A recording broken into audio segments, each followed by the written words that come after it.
Hello, and welcome to the Juliana Foster Show. I'm your host, Juliana Foster. Here today is best-selling children's author Violet DeNotaris. Hi. So Violet, global warming is a serious matter. Why did you choose to address it in a children's book? Well, because children are the future, and it's good to make a big impression on them at a young age. But as global warming is a complicated issue, you can't cover everything in a children's book. No, I can't. I just want to show that even though it's far away, it's still there. I think that the main reason a lot of people don't do anything about global warming is that they can't see it.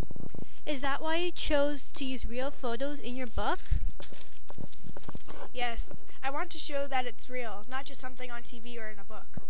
In your book, you focused on the melting of the icebergs, but there are more effects of global warming. Well, global warming is just the effect of a bigger problem, which is pollution. But I focused on icebergs because they fit in sort of a stereotype for the Arctic.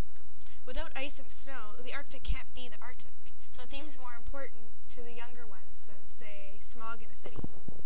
How exactly does pollution really make the temperature rise? It's air pollution. That's the biggest cause of global warming. With all of the factories, driving, farming, and forestry we produce, what is called greenhouse gases that trap heat in the atmosphere, like a blanket, and keep the earth warm. What are these greenhouse gases? Are you just testing me, or do you want to know? I want to know. Well, the biggest cause of global warming is carbon dioxide. It causes 43.1%, almost half of the problem. The biggest source of carbon dioxide is the burning of fossil fuels, like oil, coal, and gas. We burn fossil fuels in factories to make electricity and in our cars. That's only half of it. Tell me more. The second most greenhouse gas in the atmosphere is methane.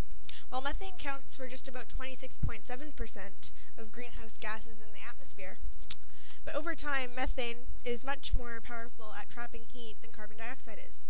That makes methane a big source of global warming. A major source of methane is livestock, crows, pigs, and chickens. These animals produce methane when they digest the plants.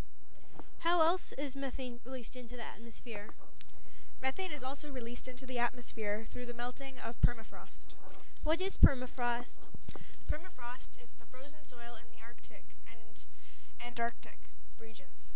The soil has been frozen for thousands of years. When it melts, plant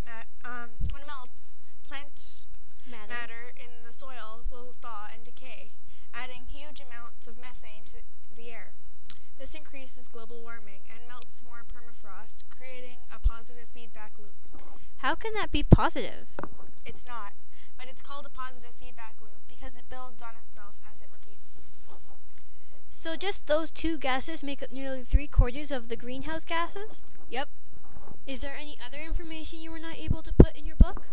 Yes, actually. Pollution is only one problem we impose on our environment today. Pollution just describes the harmful substances we leave, but it leads to other problems, such as the changing of ecosystems. Can you explain that in more detail? Sure. Ecosystems are the complex ways that all living things connect each other in. As an animal's ecosystem is also its habitat or home. If we change ecosystems, it will be hard for the native species or animals that belong there to live there.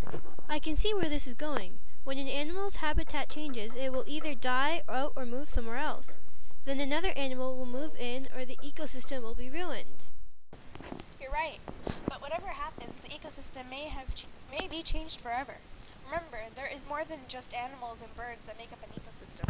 How is that?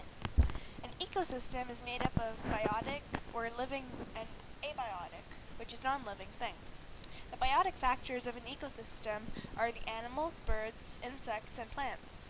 The abiotic factors are the weather, landscape, and other non-living things.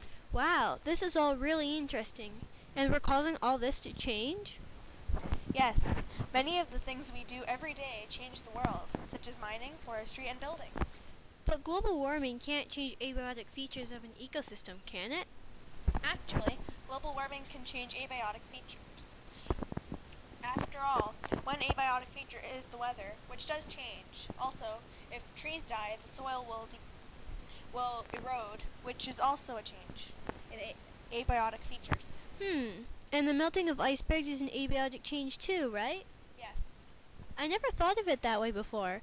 Global warming really is a bigger and more complex problem than I thought. Yes. And do you really believe that if we all do the little things, it would help? I don't believe turning off a light when you leave the room will save the world from global warming. However, it's a step in the right direction, and every little bit counts. Yes, and it's good to teach the little ones now, right? Right. Well, thank you, Violet, for discussing this with us.